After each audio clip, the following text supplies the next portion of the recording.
Hello, ladies and gentlemen from across the universe. Thank you for joining us, the two Maesters, for another episode. And today we're going to be catching up on two series that have just finished airing, The Acolyte and The Boys, Season 4. We're going to leave House of the Dragon till next week because, as you know, that's not finished yet, and we don't want to be talking shit to you guys. So it's The Boys and The Acolyte today, but boy, is there a lot to talk about. Hey Josh, how you doing? Good things. I'm in the mood to rant and also talk about some good shows, but I think really just talk about a good show, I think, for today, if people can catch my meaning from that. I know where this is going. Wow. Good thing we'll be talking about The Acolyte first then. So how we're going to do this is try and go through episode by episode slightly. So I remember last time we finished on it was episode 4 that we both had watched to. So since then, they've gone up to episode 8 and therefore finished the series. Episode 5, we had this big fight between basically almost 6 Jedi and 1 Sith Lord, if we can call him that. Pretty cool episode. I liked it. What were your thoughts if you give a black or white description of how you felt about it? I would say that it's like one of the episodes I did prefer because we were waiting to see the Sith, quote unquote Sith, for the whole season, and then being able to we saw it in the trailer, like him using his powers, but actually being able to see him like how powerful he is, and also kind of like represents the fact that the Jedi, because they haven't had to fight Sith, have kind of like moved away from that aspect of like fighting other people with lightsabers. Yeah, so you could kind of then see. You could kind of then see also like their lack of like combative nature, and it kind of you can kind of see it in the episodes as well. Yeah. Like they can't attack someone who's unarmed, can't attack someone from behind and stuff. I'm like, it definitely wasn't in any of the other trilogies and stuff. It was more about not killing someone out of anger, but in this, there's all kinds of rules and codes of conduct that have come out of the woodwork. And I guess that's why they seem so crap at 6 Jedi, including a Jedi Master, can't seem to take on, what we think is the Sith Lord. Cool fight. Very cool. I think it was staged really well. Like, especially the episode 4 ending, you know, all the Jedi lined up and then the Sith Lord and then was it Maeve or Osha caught in the middle. That was epic. And then love this conclusion. She gets knocked out and then she wakes up to see all the fighting that's going on. One thing I thought was weird is Jackie, you know, the sort of alien cool character. She somehow can like basically take on Maeve. So she can take on the Jedi, the Sith Lord for a little bit, you know. But Maeve, she manages to take on really easily. Well, all these Jedi Masters that Maeve has fought against, although I think it's only just the one, which is played by Carrie whatever from The Matrix, they can't seem to defeat Maeve for whatever reason. But Jackie, who's a Padawan, seems to not only defeat Maeve, but in unarmed combat, but also take on a Sith Lord fairly well, actually. Which is a bit like... But it kind of like leads to like Anakin as well. Like when Anakin was a Padawan, especially like early on in his career, he was able to do certain feats similar to that some like full Jedi Knights couldn't then do. And also I think the one thing that's never really like fully explained, it's explained at times in like the Clone Wars TV show, but it's not explained like in the Star Wars films, is that you've got different arms of the Jedi. So you've got like Jedi Archivists, you've got Jedi who go out for like diplomatic and peacekeeping missions. Right. And I think they really moved away from like the fighting element of it, because I think at times they were being just straight up arrogant. Like, well, we no longer need to fight because we've now elevated ourselves to a higher position.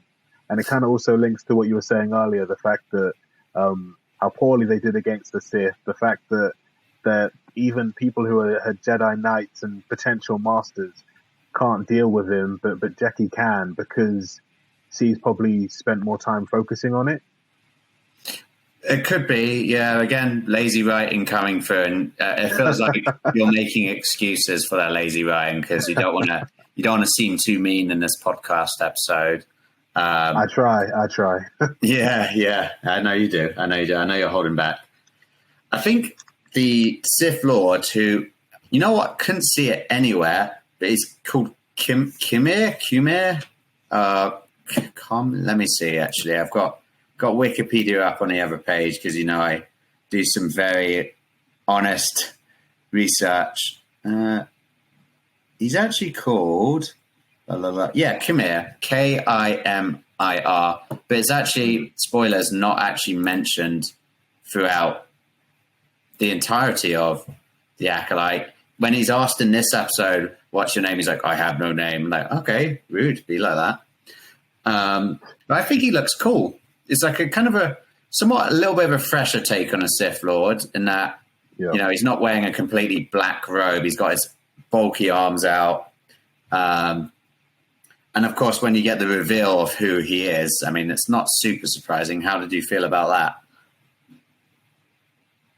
I felt like, I think it was kind of like a nice surprise that the guy who seemed to be and I think that's the part of the Sith that people also forget, that it is the mystery, it is the lying, the backstabbing. Yeah. And even just like through the whole era at this point, you had like later on, you've got Palpatine as well, who's literally parading like this everyone's good old grandpa. Yeah. Who then gets emergency Senate powers. I am the Senate. Yes, and the fact he convinced the Republic to give him all the power he needed, didn't really have to fight for it like other Sith. I know, just like Homelander and The Boys. Yeah. And it fully envisions the whole part of like being in plain sight but being in disguise. And that's what the rule of two Sith utilized and thought, actually, that is an actual good point that we can use, is that if the Jedi think we no longer exist, or they believe us to have a specific perception, we can then hide in their blind spots, which he did. And this rule of two things interesting, because when we get to the last episode, I know you know which scene I'm going to be talking about, but I'm like, is it the rule of three temporarily sometimes? But we'll cross that bridge when we come to it. Cool quote from Kimir in this as well.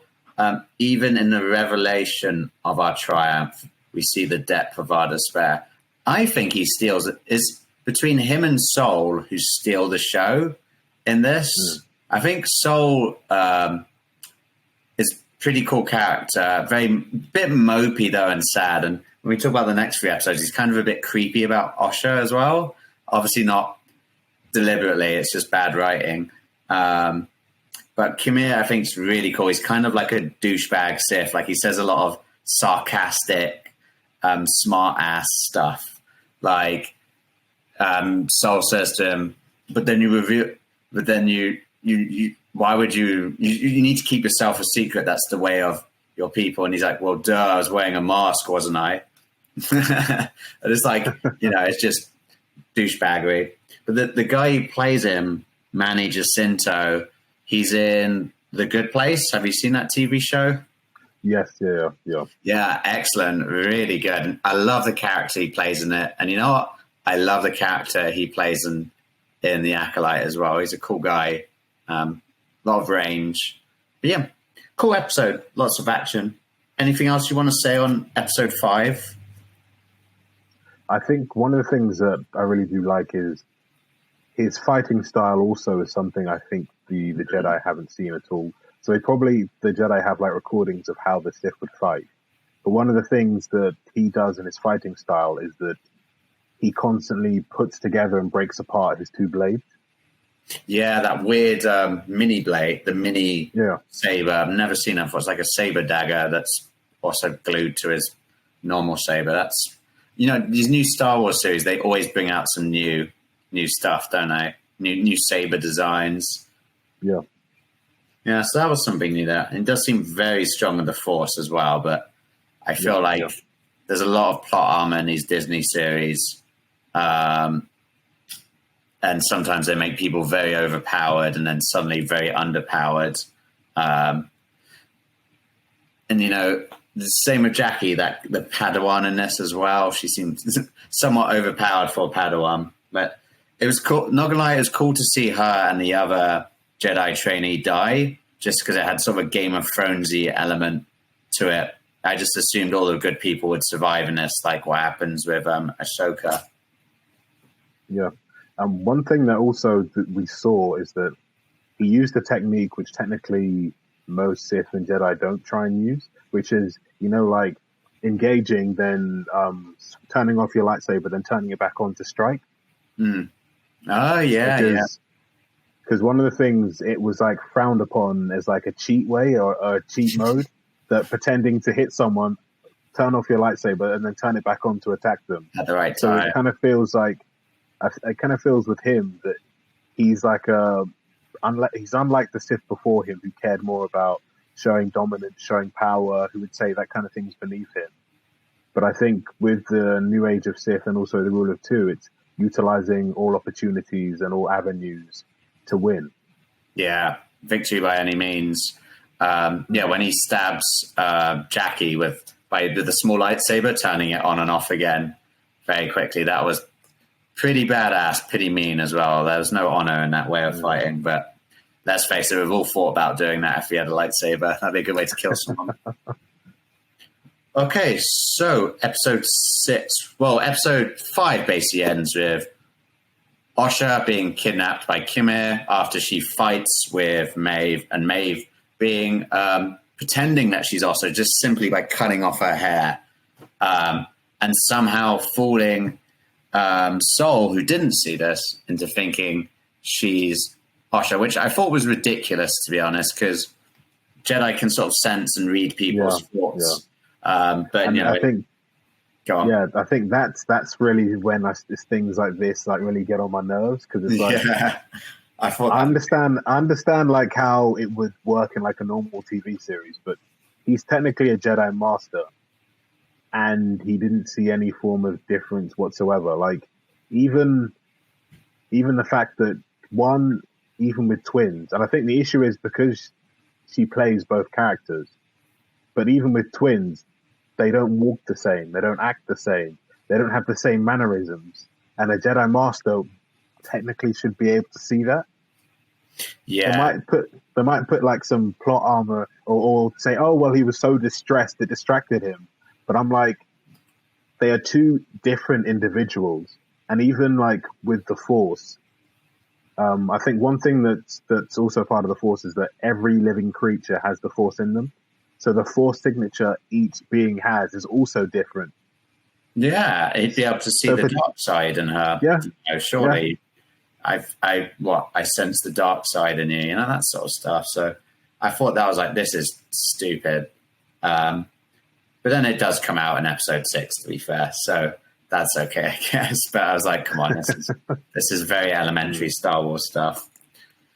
So episode 6, wow, so much sexual tension between Kimir and Osha. Like he literally strips down and goes for a swim in front of her. And I thought it was a bit like, I don't know, it feels a bit tacky, some of the lines in this show, but also some of the stuff they do a bit cliche. Yeah. So, for example, Sol saying, "Oh, my team is dead." It's like Jedi wouldn't say team; they'd say like, they'd have some special word for it. Take the civilians, unless they name them like a strike team, then they would say, "Oh, my team is dead." But does that sound? But the thing is, does that sound like? The thing is, like, if they hadn't, what they should have done, and I think that's what really pisses me off about the show, is that you only have to do the small things there, like, okay, we're going to send a Jedi strike team to this location. So then when he then says, "Oh, my team is dead," it then connects the dots together. But by not doing that, it then makes it sound weird. Yeah, I just think they could have used more eloquent language rather than like team, because that's what we'd say in our workplaces in the boring modern day. I want to escape from that. I don't want to be talking about teams and sub-teams and stuff. Yeah. Well, potentially it could even be in The Boys that literally, my team is dead. That would make sense. That would make sense and fit in perfectly. Why don't they use something more, eloquent, like all my cohort is dead, or, our cabal of Jedi are dead, or whatever that usually sounds. Or even go into like Jedi idioms and be like, they have gone with they're now with the Force, like something like that. It would be a bit cheesy, but it would sound better than 100% sense. And and then it goes into the lore and goes into the fantasy element of Star Wars. And I think that's the issue, is that I'll rant about it later, but as a TV series, it's okay. But as a Star Wars series, it's these small things they get wrong. And it's the same thing with like the Rings of Power, that as a TV series on itself, it's all right. But as Lord of the Rings, one of the biggest fantasy franchises of this century. Actually, all of the films came out this century. And also one of the biggest fantasies of the last century is like, you can't be doing this. And it's the same with Star Wars. Like, you can't be making these small mistakes, especially how big Star Wars is. I know, and the fan base will always pick up on it with such a cult status around it. Yeah. So going back to episode 6, so interesting. I like this episode in that you see Osha slowly sort of opening up to Kimir and sort of learning about the Force and hearing stuff about it. So Manny Jacinto's intro into the dark side, like stuff he says, like, when you lose everything, that's when you're finally free. And that reminds me of that poster of, the different sayings of the Jedi, sayings of Grey Jedi, and then sayings of Dark Jedi or the Sith. Like the Jedi would say, peace in the mind there's no freedom but inner peace. Grey Jedi will say there's no freedom but balance. And then Sith would say, power will set me free. And I kind of liked what Kimir said here. That kind of felt very lore-esque and cool, despite everything else. 100%. Just to go on what you were saying, is that you have like throughout Star Wars lore and even the films, when Darth Vader, Anakin who turned into Darth Vader, when he thinks his son is dead, his daughter's dead, and he's just killed his wife, that's when he fully commits to the dark side, because he's lost everything, so he's got nothing else that can pull him or cling on to in the light.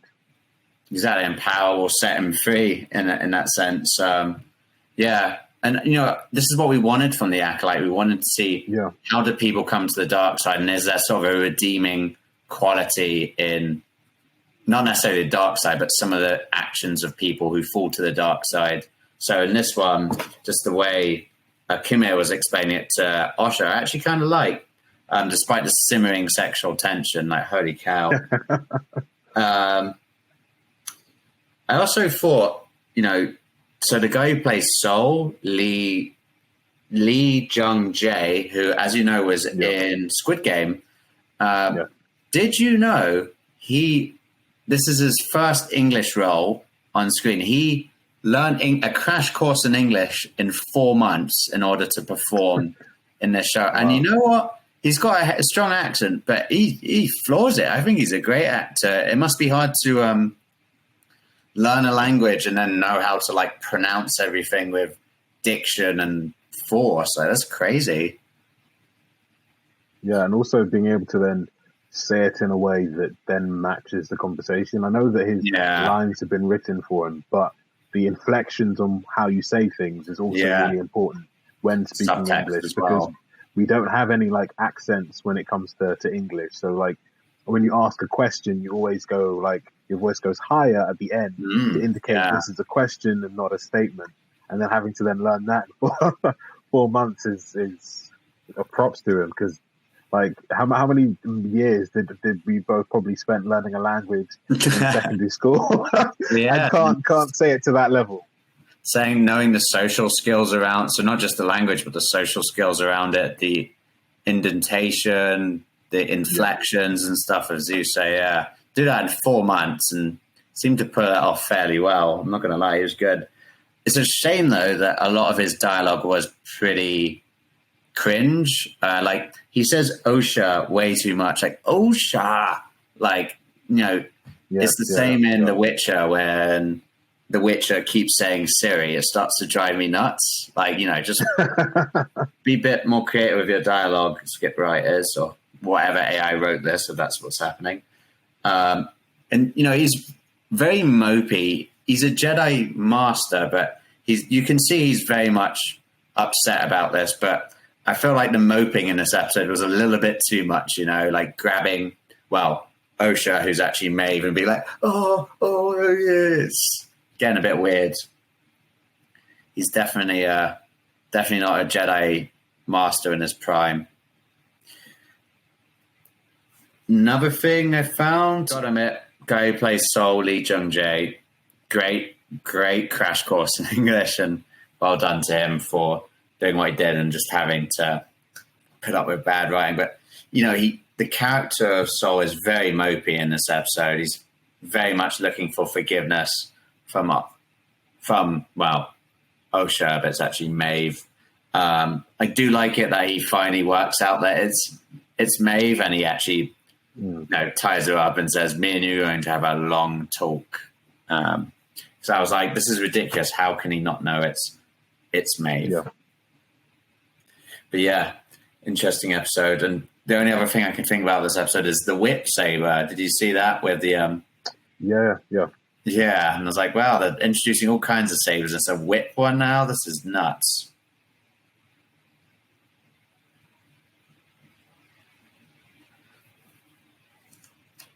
So, anything else on episode 6?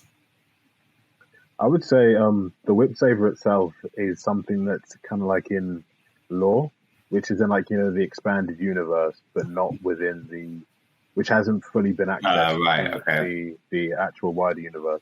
But I think aspects of that I'm kind of happy that they are bringing in, but would appreciate it more if they brought more stuff into the universe. Yeah, and actually explained it, which they don't. Yeah. So, episode 7, this is the episode where this is like a flashback episode, so you see why Sol is so miserable and mopey because of what happened at Brandok with the twins and mother and the coven of witches.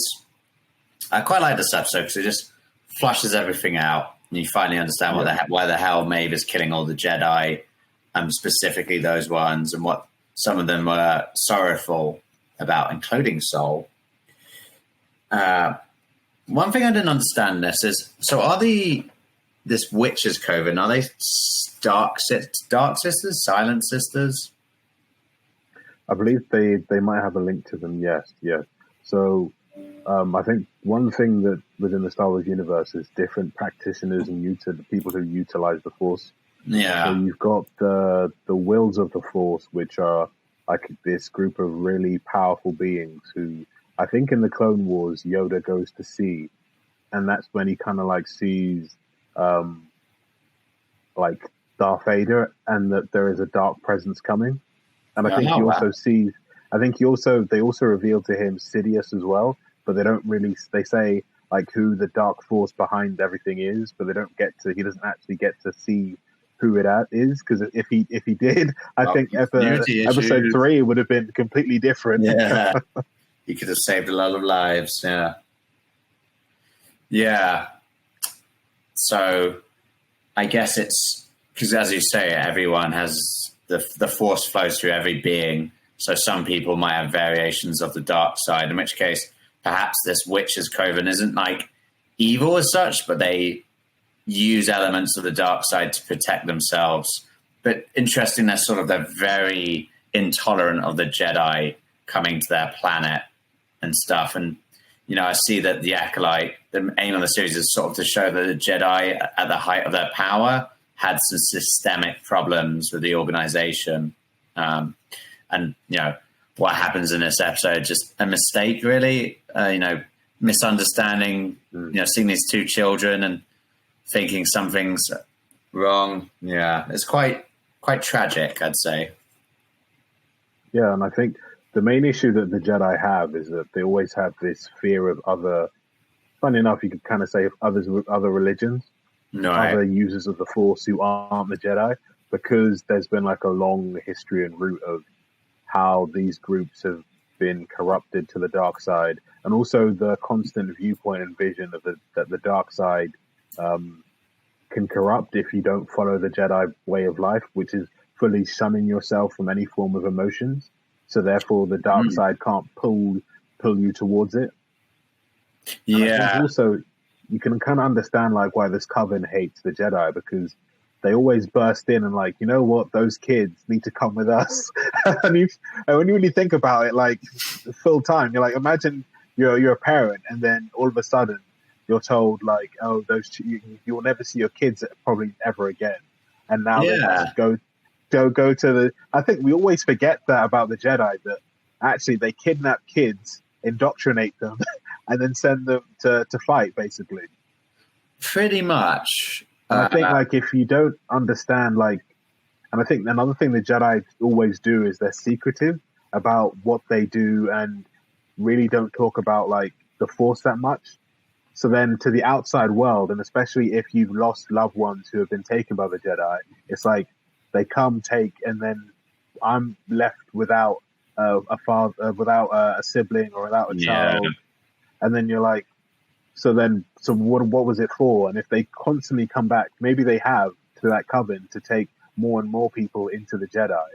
It's then like you're kind of diminishing our numbers, and you're taking our most powerful adepts or pupils who could cause us to continue or could to thrive. protect their own communities as well. Yeah. Yeah, exactly. You can see this imposing force, this force for moral order, but really they might be causing more damage than they're doing. And the fact that all of this is because it's a cover up. Basically, they made a mistake, and you see at the end of the episode they say we can't tell the rest of the world, the rest of the galaxy about this. We just need to say that Maeve burned everyone down, including her mum and stuff, and we just managed to save Osha. So it's like, wow, how moralistic of you folks, and now you're doing a cover-up. So there's a lot of hypocrisy you can see that comes out with the Jedi. Anakin was right.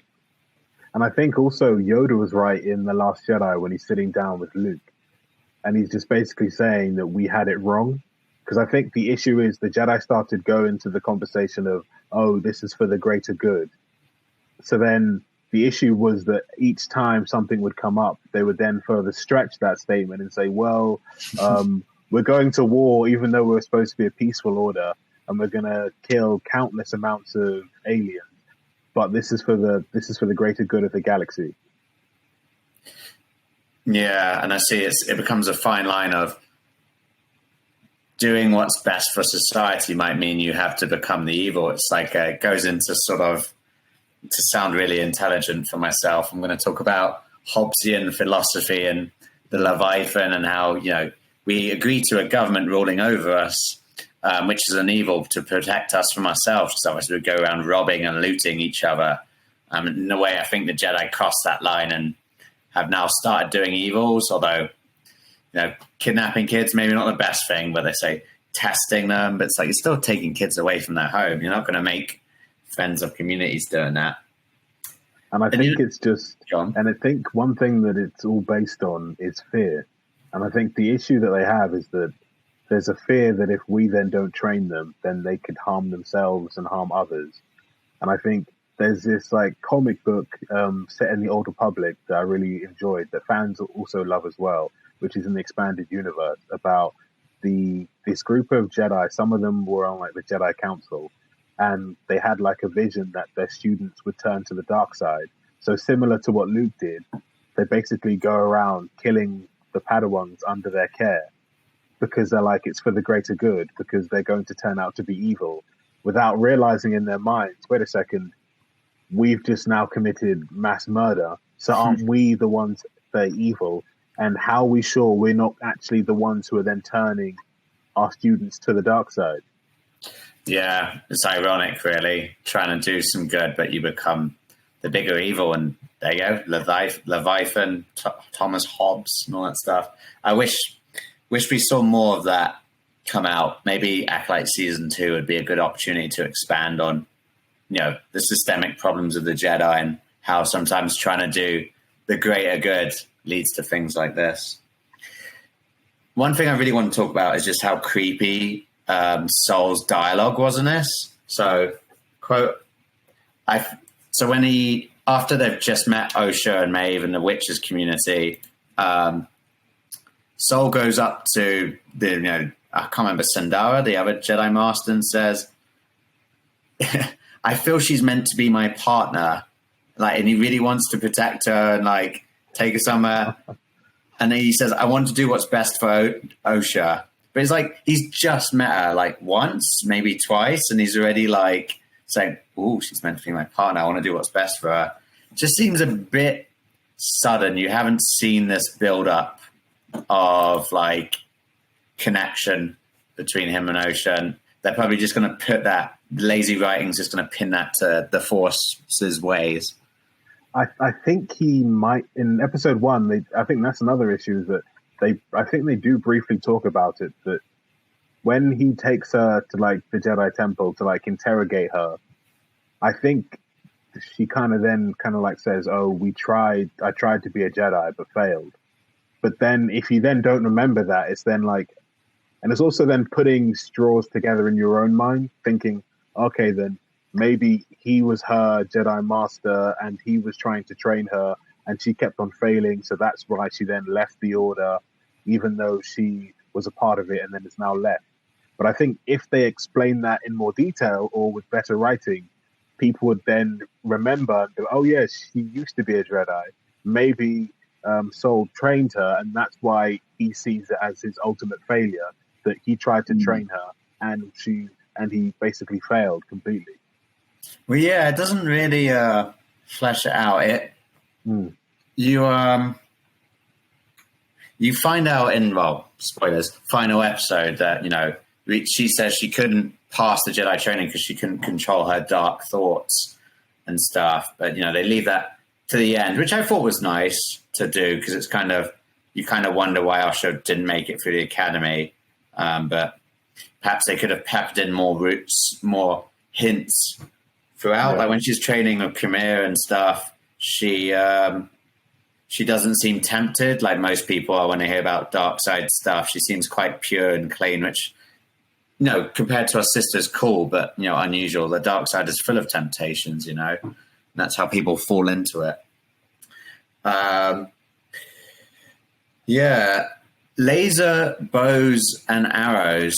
How do you feel about that?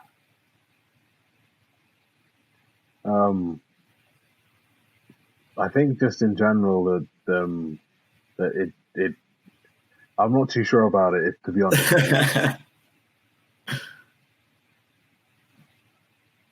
I think, and I think it's them trying to do something new, but I think at times it can kind of get in the comical way. Yeah, it can be pretty comical. Yeah, because I understand the Wookiees, especially Chewbacca's always had a bowcaster that he's always had, but then it kind of then gets whimsical because it's okay, this is still set in a futuristic world as well. Yeah, I felt like the bow and arrow thing, laser bow and arrow, is a bit this is kind of trying to make a space fantasy, crossing science fiction and fantasy, but it just makes no sense. Why would... Seems blasters are quite easy to come by. Why would they choose to have bows and arrows in this witch's coven? Thought it was pretty cool to fight between the Wookiee, the possessed Wookiee was his name, Master Kalnaka, and the other two Jedi. Why was it that they were able, the Night Sisters were able to get into Kalnaka's mind, but not Soul or the Padawan dude, whatever his name was? It could be one that the way his mind is made, because we all know that the Wookiees have innate ferocity within themselves. Yeah, and also they have like I think they have like an on and off switch, which is in their species nature. So maybe that's what they ticked onto. So not like they didn't have to convince him. It was kind of like a fight or flight emotion. Yeah, I guess so. Maybe there's something about Wookiees that are a bit more like sensitive to that sort of stuff as a species, but didn't explain it. They just went with it. So well done, writers. Thank you. Really, really giving us a lot to work with. Anything else on episode 7 do you want to touch on? I feel like it did explain a bit, but then left so much more. And I think that's kind of like the issue I'm currently like having with Star Wars, is that if stuff was well written, you could then weld all of them together into a coherent story.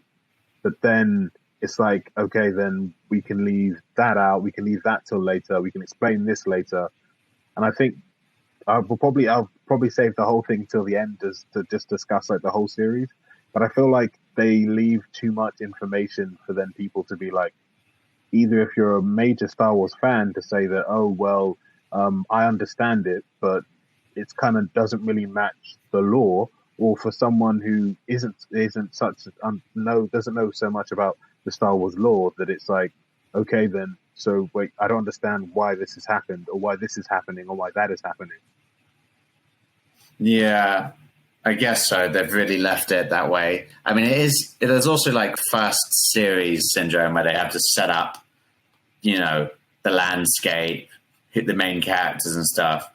So there might be more explaining they can do in the second season. But I think at the same time, the lore is there. And why are they introducing new things that they're not explaining when there's already stuff they could work on explaining? Like why Wookiees are more sensitive to being manipulated with the dark side of the Force, etc. Also, what the hell is this thing called with these planets? There's something called, Sol kept pointing it out, a divergence or something? Was it a divergence? I believe that's what he said, yes. Convergence. Is that anything in Star Wars lore? They just made that up. I think they've just made that up. Oh, great. Yeah. I could see how depressing it was for you to say that. Yeah. And I think the annoying aspect as well is that it kind of feels like at times that they take stuff from other bits of like fantasy, which is fully like that, like a convergence can be in so many things. You can hear it in Lord of the Rings, you can hear it in Dune, you can hear it in Star Trek, you can hear it in so many different aspects. So like, let's put this word in, but then it's like, but you could just take something from Star Wars or from the Star Wars lore and use that instead. Yeah, and just assume your fans know it or know what the convergence means. Because in my mind, it sounds like it's some convergence where some parts of the Force are more prominent, and hence why these sisters, these dark sisters, or this coven could access it, but it doesn't really explain. But perhaps we'll see Brandok come back in season 2. If there are like, they call them nexes in the lore, like a dark side nexus, like where this is it. Could be that where Yoda was. Where was Yoda? Where Luke found Yoda? What was the planet called again?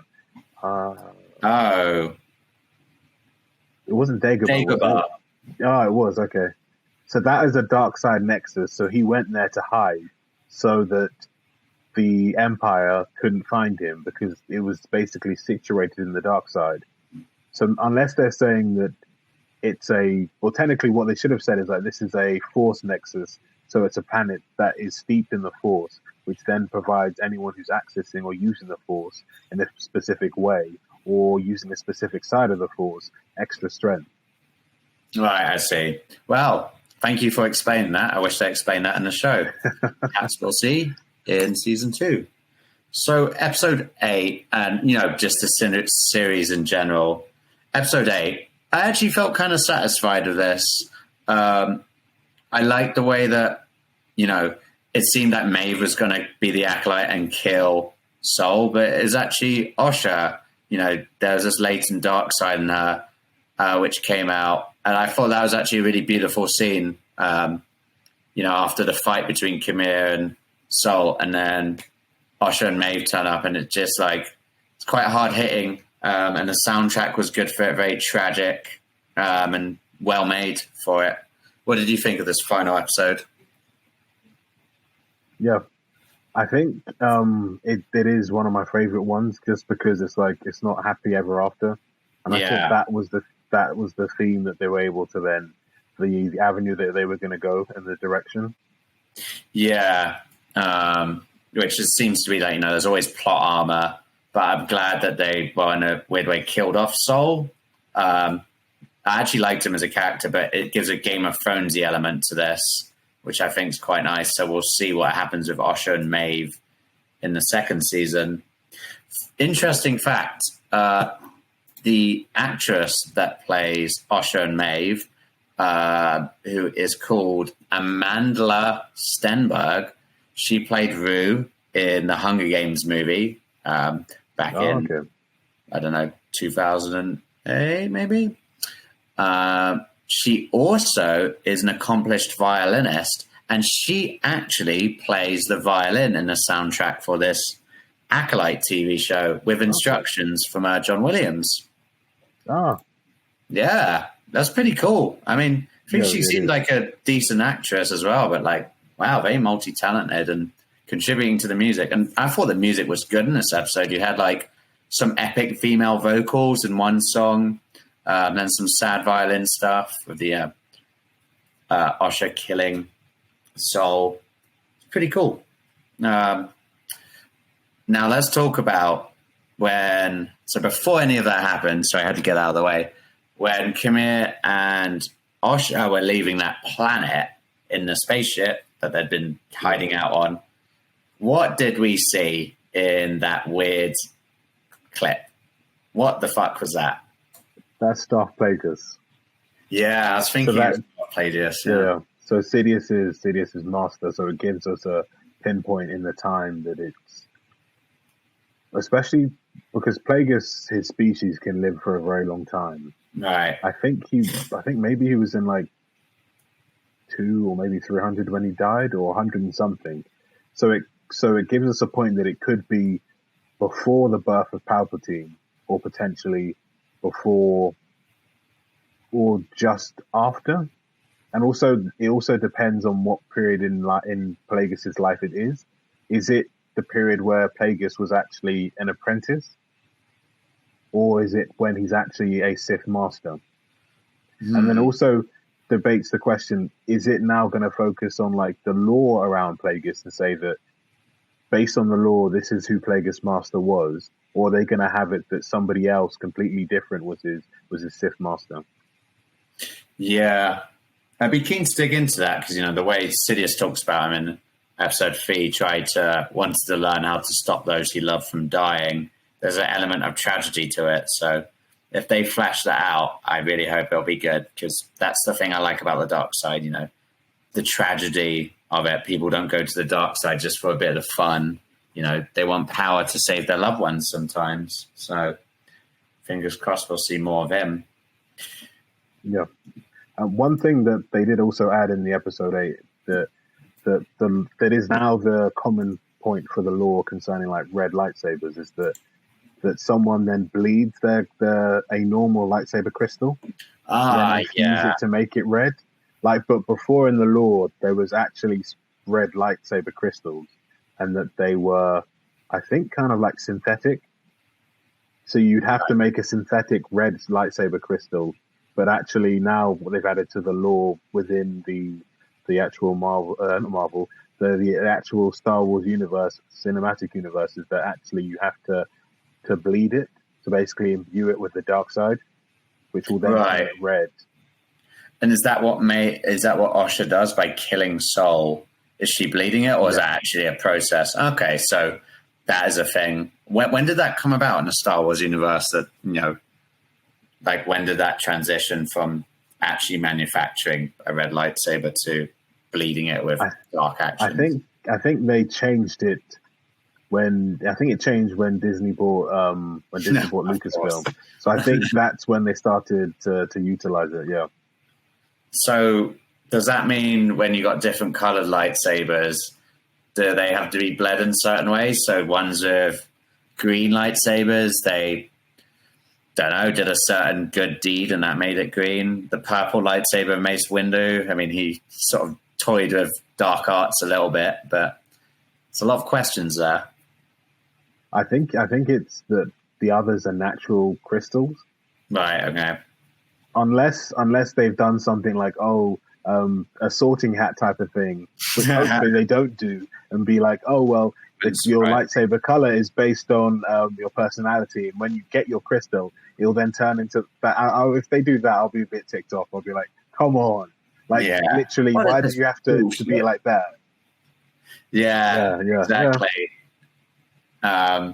I always associate the colors for some reason with seniority in the Jedi. So it seems like, trainees and Padawans have like the yellowy orange sort of color, and then blue and green, all that kind of fluctuates between who has that Masters and whatnot. But it seemed like Yoda, Qui-Gon Jinn, etc. all had green because they were Masters, but that doesn't really fit in because Anakin had one at some point, so it seems a bit random. Yeah. Anything else on episode 8? I did like Plagueis appearing, but I kind of feel like they put it there for like fan service. Yeah. To be like, the fans who really love the lore, now we've kind of like got them roped into for season 2. So now they can actually be like, but Plagueis could be in season 2. But I think the issue is that if they don't do Plagueis properly, they'll just kind of like waste the character the same way they wasted Snoke. Yeah, exactly. I hope they don't do that. Also, speaking of cheap cameos, Yoda at the end, I mean, I thought that was kind of cheap. Just the last minute, just plop Yoda in. You could have done that like midway through season 2. That would have been cool. But that was just such an obvious cliffhanger closing scene thing to put in. Yeah. So what do you think will happen in season 2 then? I think the major thing will be is that how they plan to link this to the general Star Wars lore. And what I hope they don't try and do is kind of like retcon things, like the way they did for like Kenobi and Darth Vader. The fact that in A New Hope, that was supposed to be the first time they've met since episode 3.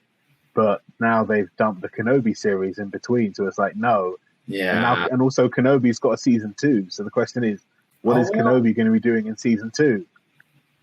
So I'm hoping. So I think for season 2, what I think, if they're smart and they know what they're doing, what they will try and do is that the Jedi try to cover everything up. Yeah.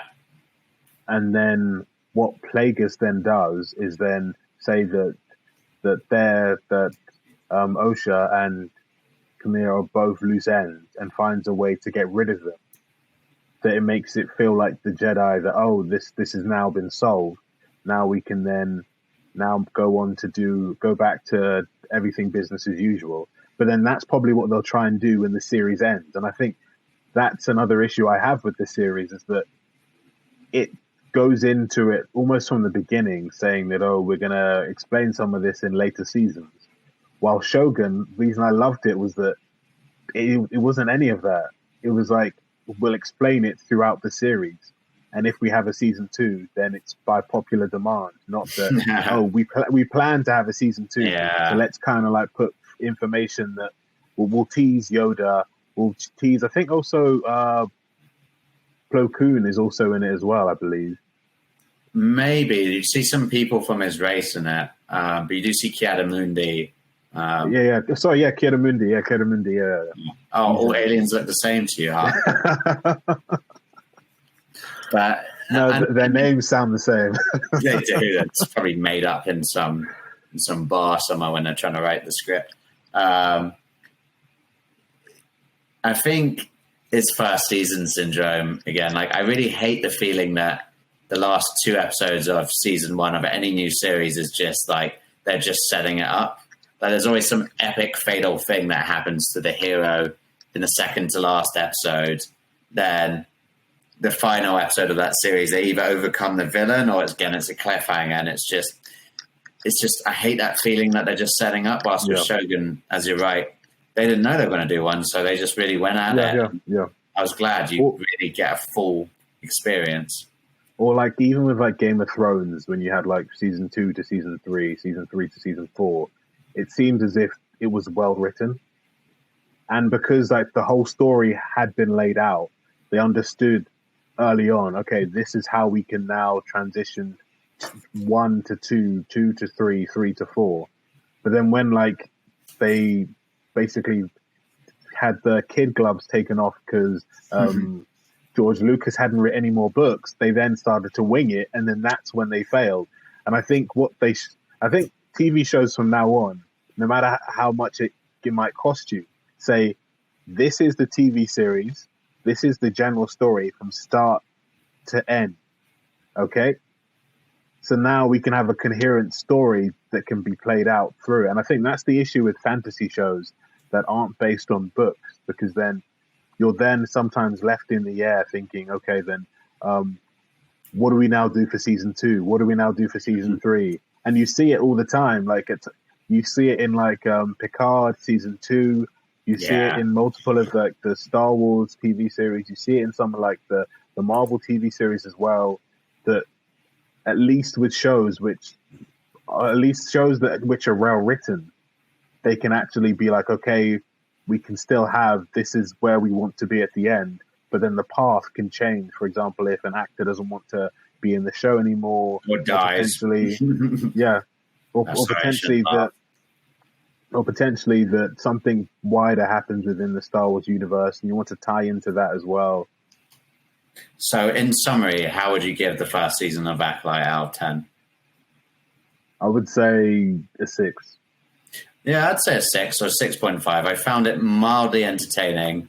If you treat it like The Phantom Menace in terms of its script writing, the soundtrack was decent, and there were some cool tragic elements, but again, bit scratching on the surface. We sort of expected more, but I'm coming to think this about a lot of Disney TV shows and Star Wars movies, that you're never going to get what you want unless it's like the one series that's great, like Andor.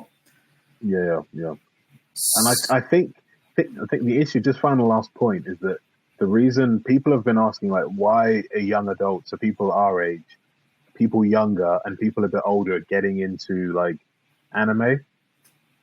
And it's because the reason, and even like Star Wars has their own anime section, and anime, they did like a whole anime TV series. So the DC are currently doing one now, which is also anime. Marvel have done an anime TV series, and I think even Game of Thrones and Lord of the Rings are going to do one as well. And I think the reason why is that anime does it so well that it can give you like plot twists. It can also give you like a TV series which is technically aimed at children, that can have full-on moments which can make like grown adults cry. Yeah, and like there are like full-on political messages that people can fully understand. Well, like Barbie movie as well. That's kind of thing, like kids, a kids cult thing, but it's targeted at us, like adults. And I'm surprised there's like a straight white male, how appealing I found that movie, which I was like really not expecting. So there's ways you can capture the imagination of younger people, but also appeal to older people who have just been dragged along to the cinema or, are into that stuff. Yeah. And I think the thing that gets on my nerves is like, why can't Star Wars TV shows be written in that flavor? It's either a moment where you can seriously see that it's written for kids. Like I always go back to the Kenobi episode where Leia as a child is running from fully grown adults who seem to not be able to catch up with her. Yeah. Or the fact that a full-on Jedi Master can't keep up with a small child who's running off. But then they then try and then have these adult moments that sometimes don't come off really well. And I think also like the script as well. I think maybe they need to try and I think maybe they just need to sit down and with actual people who wrote some of the best Star Wars books, and then to be like, okay, you've written Star Wars books that the fans of the lore enjoy. All right, sit down with us. This is our ideas. how can we then further develop it? And I think that's the issue, is that as individual TV shows, they are pretty good. But then if you're then bringing it under the umbrella of Star Wars, then you're like, this is fantasy, so therefore it must be in line with the fantasy of the overall franchise. It's like, that's what pissed off people about Rings of Power, is that it didn't feel like Lord of the Rings. It didn't feel like Peter Jackson's Lord of the Rings. And like, even for some people, when they were watching like Fantastical Beasts, they were like, yeah, this is set in the Harry Potter universe, but this does not feel like Harry Potter. Yeah, I know what you mean. It's lost its flavor. It's been diluted down by bad writing and not following lore and continuity issues and retcons, and totally get where you're standing. So let's move on to something with a bit more substance. The Boys, season 4. Now, this is definitely the series that many have higher hopes about in comparison. So just to quickly run you through, so we watched up to episode 3 last time. So let's run through episode 4 quickly.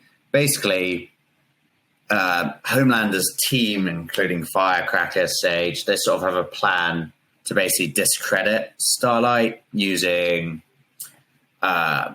social media and news outlets they all own, which sounds like Fox News and the Republicans. Wow. And basically, Starlight loses her shit and beats the crap out of Firecracker on live air, which isn't good. Huey finally forgives A-Train in this for accidentally killing his girlfriend in season 1, which I thought was interesting. That was a cool move. Good character development. Homelander goes down to the lab where he was made and basically, just guts everyone. Like every sort of trauma he suffered as a little kid, he went for it at them. And you know what? Go for it, man. Those were like nasty, evil scientists.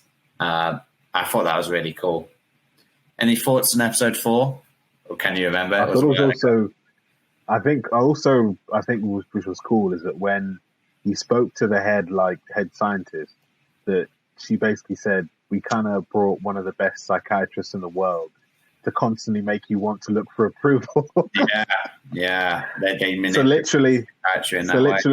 manipulated Superman into having some kind of parental issues and onto always wanting a form of approval so that they could then continually control him. And I think as soon as he found that out, he was like, okay, then. So it's not that I'm crazy. It's not that there's something wrong with me. I was programmed to want this. So this isn't actually who I am.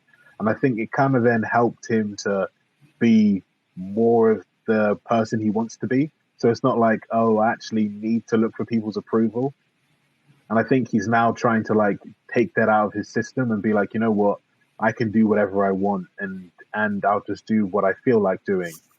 And you really do see that later on in the series.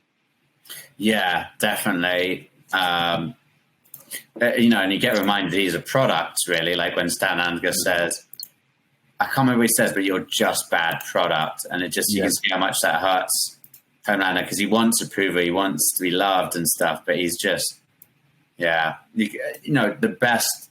A great villain is having a great backstory, and sometimes a tragic one where it's like they could have been good, but certain things that happened to them to put them down this path. And I thought that was excellent, really, really well done.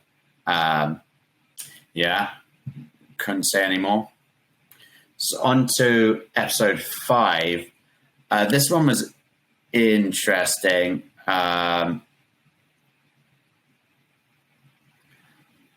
So basically, the boys are catching on about a virus that kills suits. And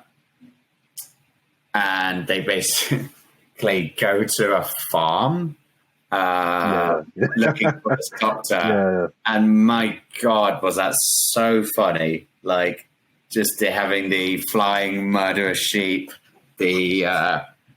violent chickens. The bulletproof chickens, that was so funny. Just because these scientists working on that farm, some of the compound V leaked into the groundwater and infected all the animals. I found that so funny because in my job, we kind of look at water quality and pollution.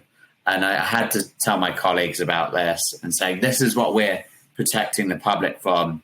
Killer sheep who could shoot lasers out of their eyes. Like, it was so funny. So funny.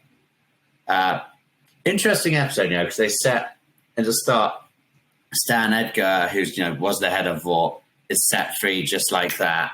And I'm kind of glad to see him back. He's such a badass, that character. As well as, like, there's a lot of, great satire in this episode as well. So Vought are announcing, like, an anniversary sort of thing about all their movies. And one thing they say on stage is, we've gone through Vought movies of, what do they call it in Marvel? Phases, yeah. Yeah, and they talk, Vought phases 7 to 19 were excellent. I was like, this is definitely having a poke at Marvel. Like, that was brilliant. A subtle poke, but I know it's it. If you know about Marvel and the fatigue everyone's had with all the phases, then you'd know. There's just so many great things, like this training film, which is obviously a satire, like savior cinema. Definitely get that. Like, I think what I love most about Boys is the satire stuff. It is a comedy and it is darkly serious, and you see how relatable it is to real life. Like, how Homelander's team manipulate media and play to their base, within the Rust Belt and stuff. And it's all too bloody real. Like, even watching episode 5 and then finding out Donald Trump's, the assassination against him. And then the producers of The Boys issuing a warning about the final episode. I'm like, damn, I know where this is going. What else in episode 5? The fact that I think, isn't this the scientist? Isn't that Victoria's dad?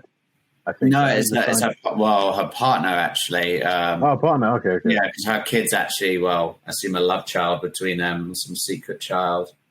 Samir, I think his name was. Yeah, Samir. Samir. Yeah. It's a cool, interesting episode because they're all just walking around the farm, like kind of almost going on a hike, which is quite interesting. Another interesting is seeing Huey's dad in this as well. He's clearly not taking well to Compound V. And it's quite sad, really, that they have to just put him down in the end. That's quite an emotionally deep part of the scene. But I think it kind of gets lost in the hilariousness of this episode with the bloody crazy V'd-up farm. And was it Kentucky Fried Massacre, as it was called? It's good to have, was it called catharsis and drama and cinema, where you have a very serious, dark moment and then something funny follows afterwards to sort of release it. But I think this episode is I feel like they should have put that in another episode of Huey's dad, because it kind of just got washed away by flying crazy sheep. The best bit, when it got to the credits for this episode, the song that plays is Old MacDonald had a farm. Yes. Man, I found this one of the funniest episodes, I think, in Boys history. And I feel like season 4, they just keep trying to top the ridiculousness of everything, like the human fuckapede sandwich thing, I just don't know where to begin, man. It's just every episode something even more fucked up or weird happens. The fact that Huey sleeps, I think that's further down the line, but spoilers here. When Huey sleeps with the shapeshifter. Yeah, no, I remember what the shapeshifter actually looks like in previous episodes. They don't show that in this series for some reason. They kind of changed the shapeshifter. Anything else on episode 5? I think it also shows the volatility of also Compound V as well. Yeah. And also, if it does that to animals, what would a high dosage do to a human being? A human being who's not mentally sound. And I guess that's why it's administered to kids, because kids are still growing, and I guess it's a safer option, because then why hasn't any of the boys just taken Compound V in order to defeat, they had the temporary V, which obviously hasn't been healthy, but why haven't any of them just decided to take the, I know obviously the idea is they want to get rid of the V and the suits because no one should have that power, but just would have been, I thought that'd be an easy way to defeat Homelander, just make your own suits and then fight him. But it seems when you're an adult, that's a risky thing to do.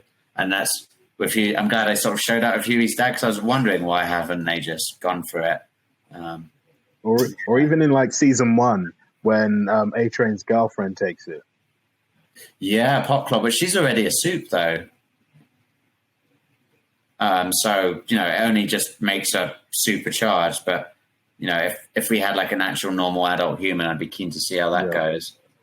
Sure. And sort of, I'm liking A-Train's. His redemption arc is slowly taken 4 seasons, but it's slowly come around, which I think has been good. I've been feeling like A-Train is slowly becoming a cool guy again.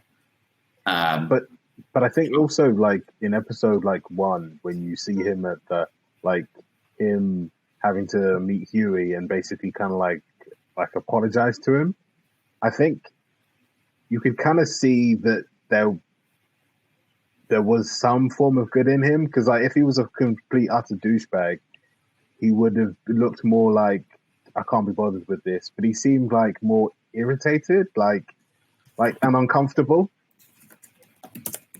So if it was Homelander would have been like fake smile, like, oh, I'm so sad, while smiling. But to him, it was kind of like he was still, it bothered him, but it was like, technically it wasn't my fault type of thing. Like coming up with excuses why it wasn't his fault. But Homelander would have just, or if he was a real evil person, he would have just like owned it and been like, yeah, I did it, so what? But it was like coming up with excuses like, oh, well, she shouldn't really have been there. Yeah, because, like Homelander's a psychopath whilst he's not, So, you can see that. And it kind of goes back to the thing about, that poster about, if I share my screen quickly, as soon as we're doing video calls, let's get into sharing the screens. Let's hope this works.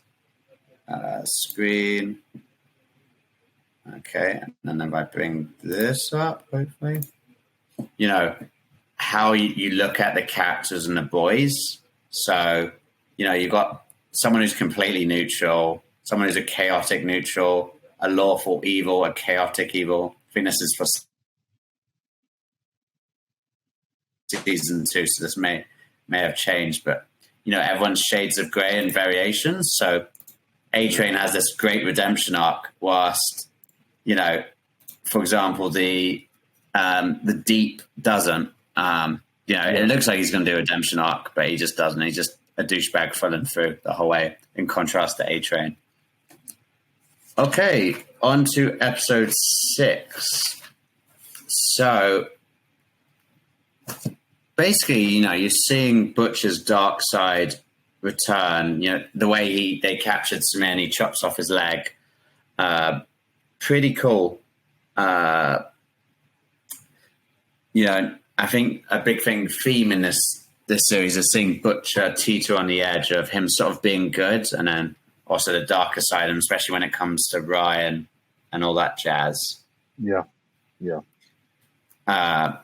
Then you have like this big plotting with the richest 1% in America, who apparently own 38% of the US GDP. I'm at TechKnight's manor, which I thought was cool. This is what people think goes on behind closed doors in real life. So I'm glad they put it in The Boys, because I think it does go on behind closed doors in real life.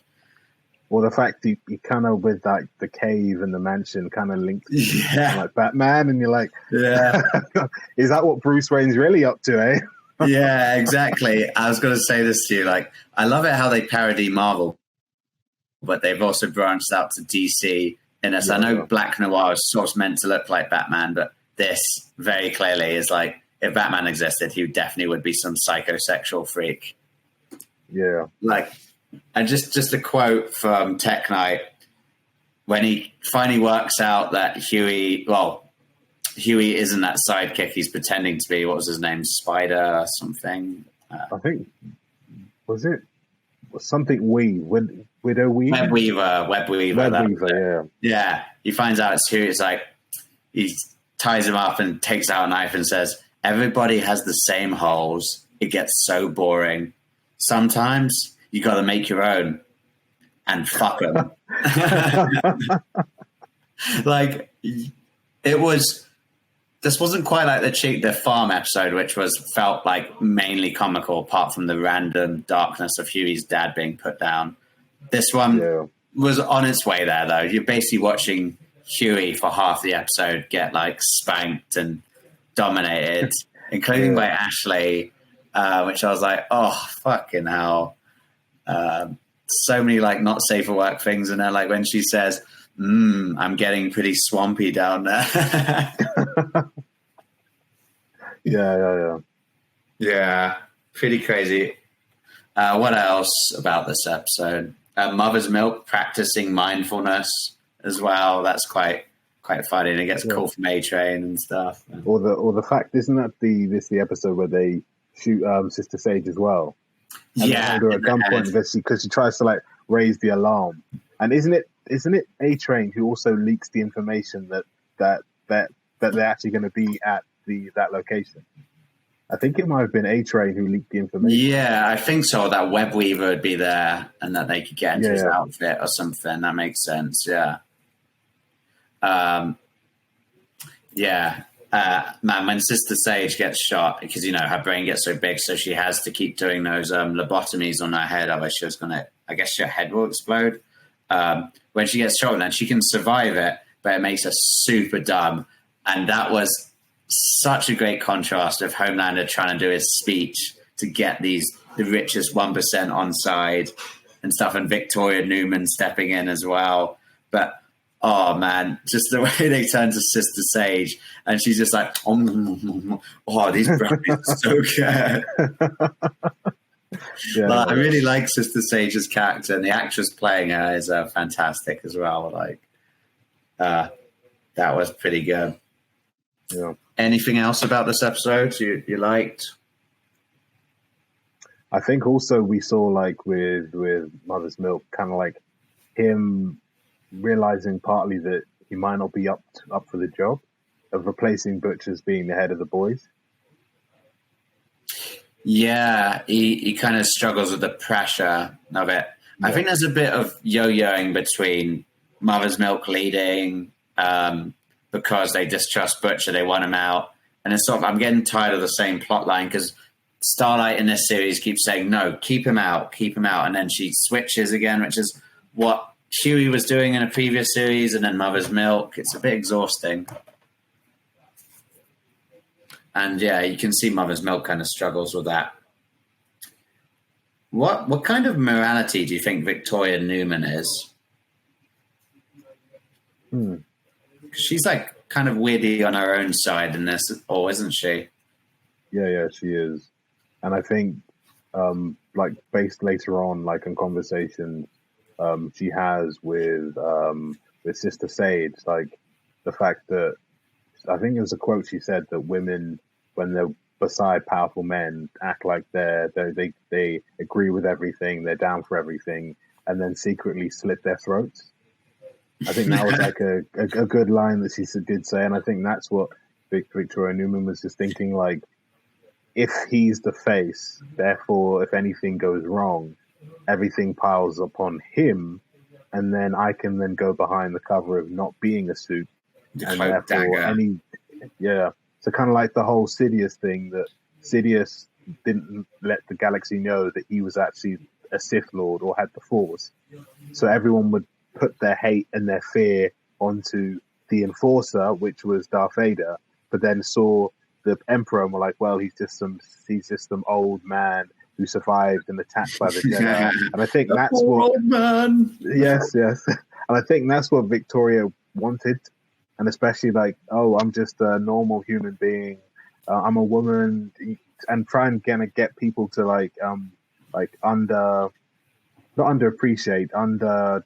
not underevaluate. What's the word? I keep forgetting it. Underestimate, yeah. So they underestimate her. Yeah, I think people do. I mean, the head popping ability is pretty great for just wiping anyone out. But we see it in, I think, episode 8, episode 7, that she can't head pop Homelander. So, yeah, that was she's very powerful, but people do underestimate her because she's very politically savvy and knows that the knife in the shadows is stronger than the knife in the daylight. So that's very well done in this series. And yeah, Sister Sage, well done for bringing up what Sister Sage mentioned to her, because I was going to mention that. And yeah, it is called the knife that slits the throat is more powerful than the voice that's spoken out loud. Beautiful. Episode 7 now. So I didn't take any notes on episode 7 or 8 because I binge watched them yesterday and I was just so into them. What happens in episode 7 again? Let me run over the synopsis list.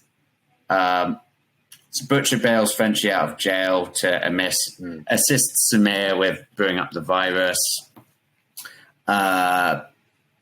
Mother's Milk gives up leadership of the boys and passes the baton back to Butcher again, which is, again, a bit predictable. He kind of wants to leave the boys, but A-Train convinces them to stay, which is kind of cool. I see a cool relationship developing between A-Train and Mother's Milk. The boys discover a plan to assassinate Singer, who's the president-elect, by an unidentified soup shapeshifter. So maybe it's not the one we saw in the earlier series. Homelander kills Webweaver by literally pulling him apart. Like, holy cow, that was violent. Believing he's the leak. And the fact that he actually admitted to giving Butch his suit. Like why would you admit that? Like, as soon as you gave them your suit, you should have just got out of town. Like, what are you still doing in that area?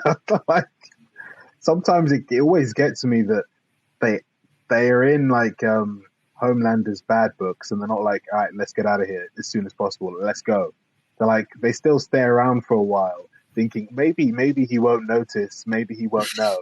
Yeah. And then it's like, of course he's going to know. Well, I love the boys' mentality. It's literally as soon as like the gig's up, they're like, okay, we need to get out of here. If Homelander gets there, we're toast. And like, I love it in the show. It's like, real superheroes, they could just pull someone apart and they just show it what it'd be like in this show. And it's bloody violent and glorious in a way, isn't it? To actually see what raw strength is and why someone shouldn't have all that power. Yeah. What else happens? Homelander fires Sister Sage from the 7 for hiding A-Train as the snake, the leak.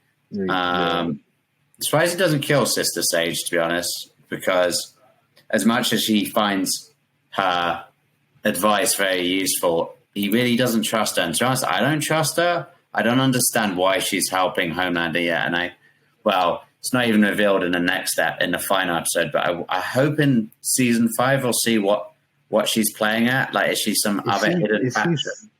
Is she manipulating him, like subliminally? So. It's like, because I know, like in Demolition Man, Wesley Snipes' character, the guy who kind of like resurrected Wesley Snipes to like cause mayhem and to kill his rivals, kind of like put it into his head that Wesley Snipes couldn't kill him, and that was like put into his brain subliminally. So Wesley Snipes, every time he tries to shoot the guy who like unfroze him in Demolition Man, he can't, just because he's put that in his brain. And maybe that's what Sister Sage is doing somehow, to like subliminally telling Homelander like the fact he fired her and didn't just kill her after how many other suits he's just killed or people he's ordered to be killed, but he's like, no, you're fired. Like, it would be actually kind of clever of her that she is subliminally messaging his brain to kind of like get him on board. Well, so you think she actually kind of planned for that with her amazing plan, and that she didn't think he would just kill her, but just fire her? Yeah. And I think the way she might do it is very, very subtle. So it's not like make me in charge. It's like understand the importance of having me around type of thing. Yeah, I guess so. because, sometimes you don't realize what you've got lost until you lost it. And then, firing her, you can see he's starting to struggle. I think in this episode or at the end, just because of all these things to do with the company and all these strategies and things not working out the way it goes. Yeah. So we kind of missed a bit on the firecracker as well. Like, the fact that we also find out the reason why she hates Starlight is because she kind of bullied her at like a pageant when she was younger, and as like an evil vendetta. And I think also fat and stuff. Yeah. I and do then, like that. Yeah. Sorry, go on. And I was just going to say, like, throughout the series, she then turns into like the mother figure that Homelander's always wanted. Oh, I know. It's like, you can do that. And she's like, yeah, a big cocktail of drugs that just enlarges your heart just a tiny weeny bit. Yeah. I wonder how she knew that, though. It seems like a bit of a coincidental, like... Maybe both of them are trying to manipulate him. Maybe what the sister Sage would have known, but I don't know. It just seems like there's been I think this, well, we'll talk about this once we finish talk about episode 8, but I think this season of The Boys had a lot of like loopholes and jumps in it.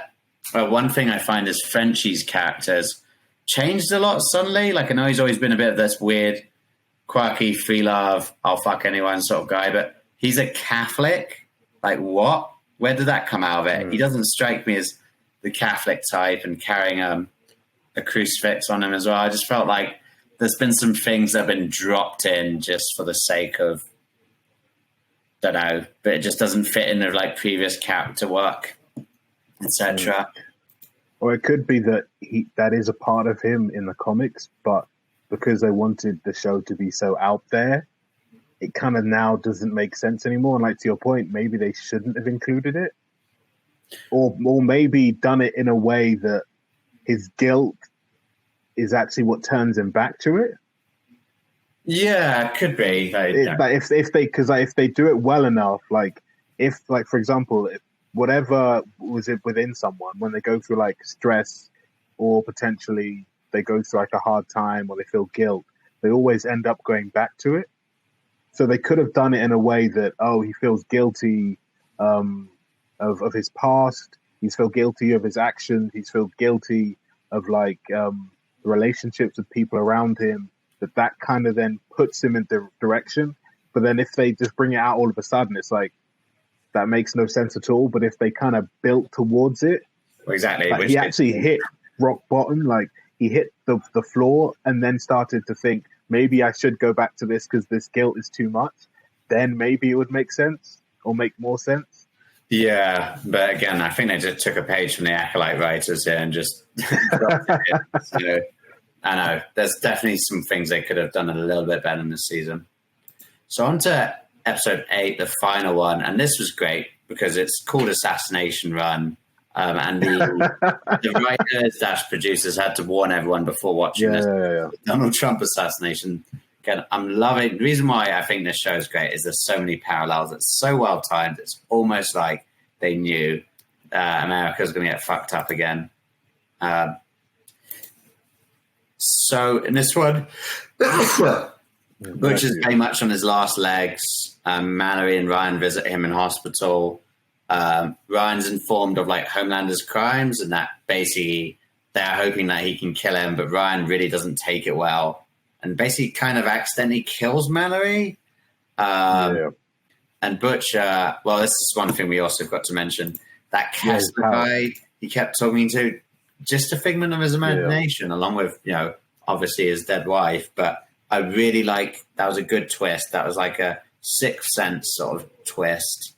And that's his dark side, basically, that guy. And you also see that Butch and Homelander aren't that different. Yeah. I think that's one of the things you end up seeing, that I think Butch is starting to realize, maybe I need to be the anti-Homelander to get this done. And I think you actually really do see it throughout the series.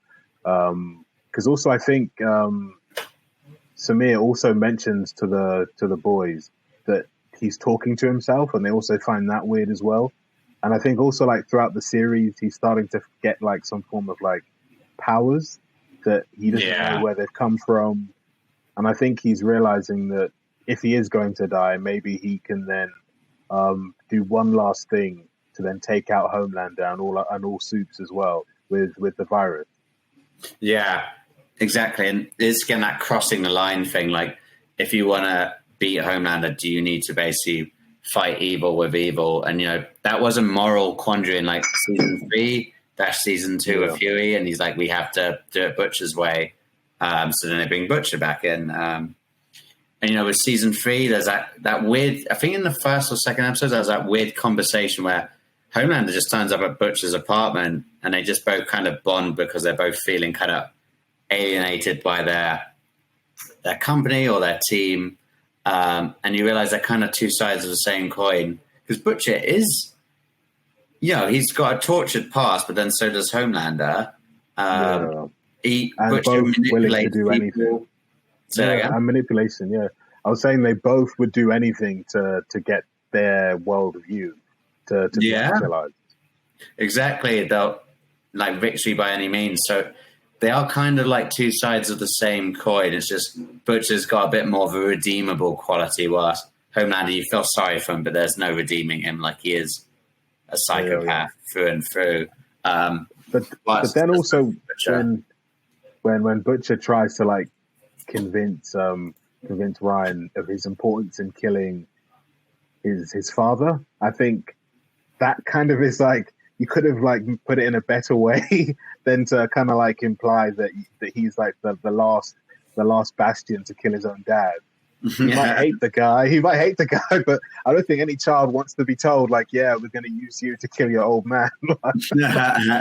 Yeah, no, that's not going to go down well. But I guess, you know, especially when you find out that your dad raped your mom, then it's like, that's a lot to compress and take in. You're probably not going to immediately turn around and say, let's kill him. But wow. Yeah, a lot of mixed emotions. They really threw it on him in that moment. They could have explained that better.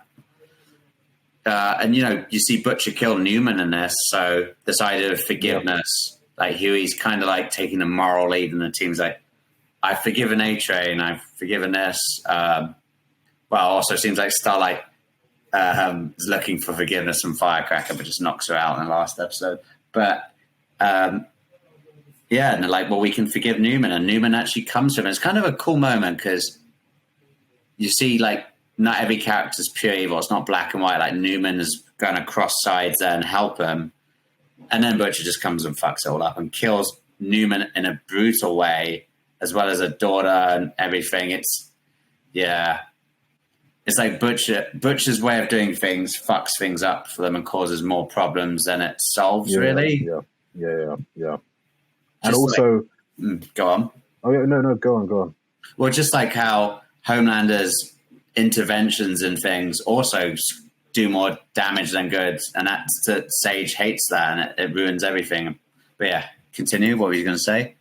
I was going to say that also then, at times, Butcher's actions kind of then works in the Seven's favor as well. Like, even like going further on in this episode, which we'll probably discuss later, the fact that they then utilize the death of Newman as a way to then provide themselves more power. Yeah, exactly. It looks like the boys are on the back foot in here because they've got the recording. You know, in the bunker of the shapeshifter, they get a recording of the president-elect saying that to basically kill her, and this is it. This is what happens in the modern world as well. Sound bites get taken out of context, and people use that as a way to say, I'm in the right. It's messed up. We didn't even talk about, we spoke about the shapeshifter earlier, but just the fact that the shapeshifter banged Huey and then Huey proposes to the shapeshifter as well. Yeah. Proper cringe. Again, while he's keeping Starlight captive. Yeah.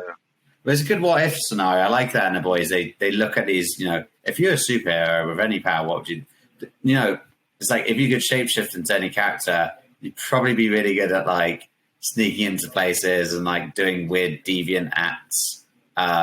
Also, what if, you get to a certain point where someone wants to marry you and they've realized they're married like a shapeshifter, like, Marvel's Secret Invasion and stuff, like how far down the line could you have gone?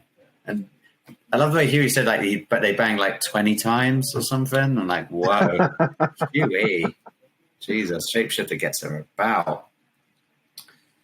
And then you have like, the ending where the boys basically all try and run away. Huey gets caught. Starlight seems to run away.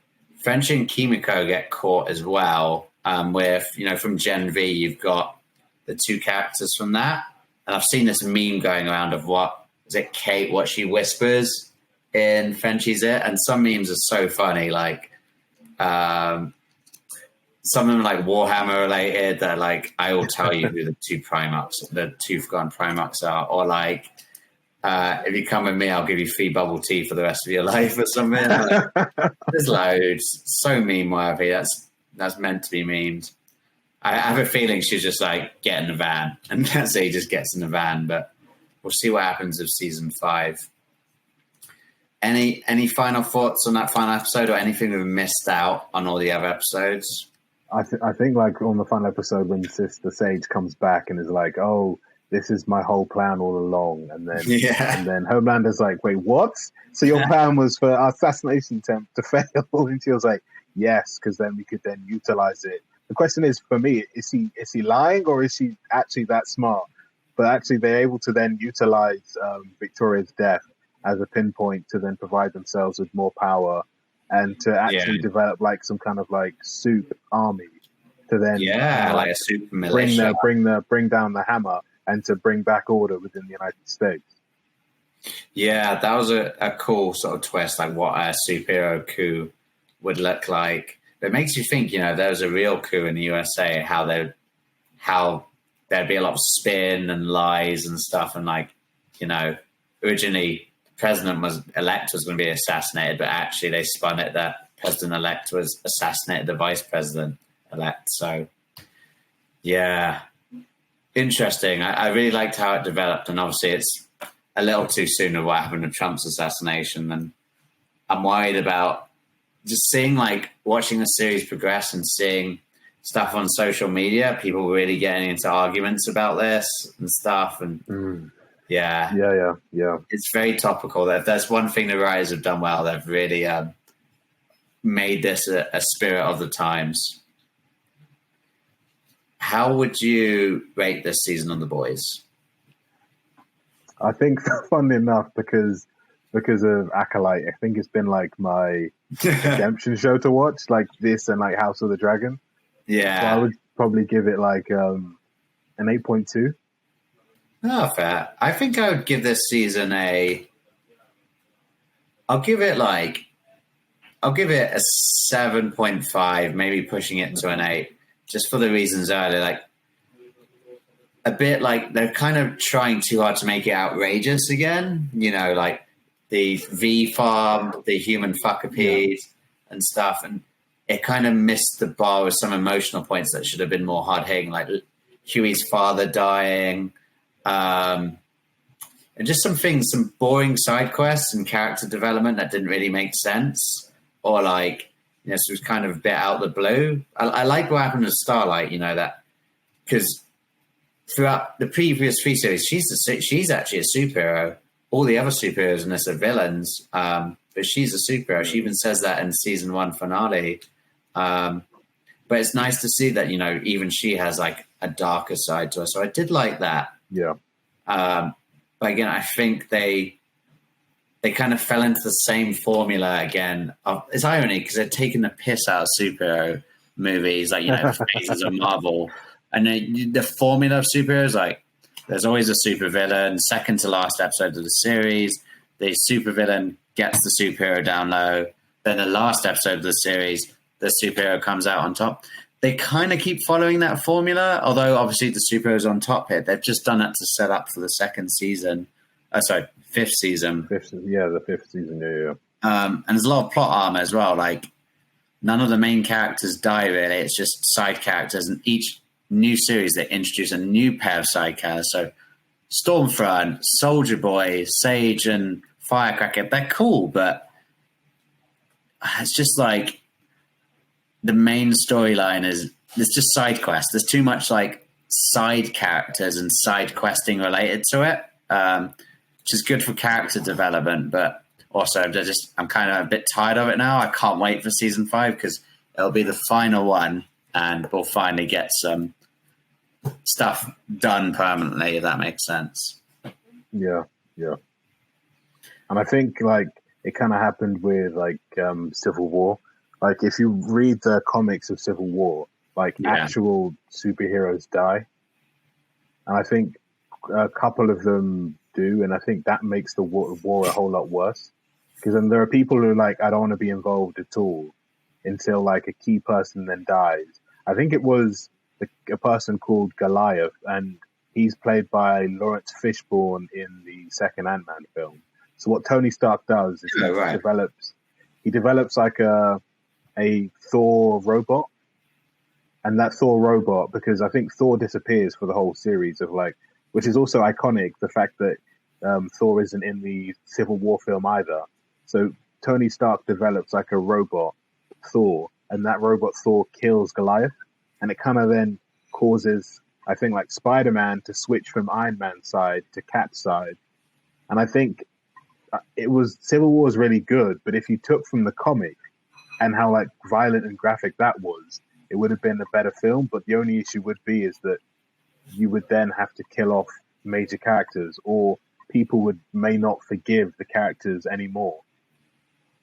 Like if Tony Stark like killed a superhero by developing like a robot, I don't think he could still be considered Tony Stark anymore. They would have to make him like some form of like villain. Right. What's your point of The Boys and this analogy? I think with The Boys, I think like that's what they've kind of done with not killing like the main cast. I think maybe that's what they'll then end up having to do in the last season, that actual major characters end up dying. Yeah, I hope so too, actually, in that weird way. I kind of like that now because I think plot armor is just a bit too obvious, like Ahsoka, that's way too obvious. So, yeah, I hope so too. But if we're expecting it, it's not going to be as shell-shocking, really. They could have had a lot more opportunities. Like, you know, for example, with Frenchie in this, I think it would have been good if they killed him off because he had all these regrets about, you know, what he's done. I mean, he even hands himself into prison, but even then, plot armor being what is, he gets out in the next episode. So it's just like, come on. So yeah, I guess that's one thing we can expect from that season. People dying, hopefully, fingers crossed. Well, Butcher's probably going to die, let's be honest. And most likely Homelander as well. Yeah. But you see they're bringing out a lot of spin-offs for The Boys. So Gen V obviously is already one, but they're going to do a season 2 of that. They're also going to do one about Vort's founding and stuff. So Stan Edgar when he was younger. So I'm glad they're doing that because if it's the same style as Gen V and The Boys, then I love it. Violent, satirical, more of a comedy at points than a serious drama. I'm excited for that. Okay, that is all we have time for. I've got to admit, this has had to have been one of the harder ones I've had to record. Our internet's dropped out at various points. Yeah. Can't wait to see how the cutting seems on this episode. But hey ho, we will be returning to House of the Dragon next week once we've finished all this episodes out, and we'll give our full in-depth review of House of the Dragon and what we hope to come next. And you know, you are our audience, and as our audience, we expect you to send us money. No, I'm just kidding. We don't. But please, you know, share us out. Click subscribe, click the notification button for when you want the next episode. And if you really love us, please donate to our Patreon. You can find details on whatever system you're watching this on. TikTok, YouTube, Club Penguin, MySpace, who cares? That's all, folks. Thank you very much. Thank you, folks. See you next time. Yeah. Bye-bye.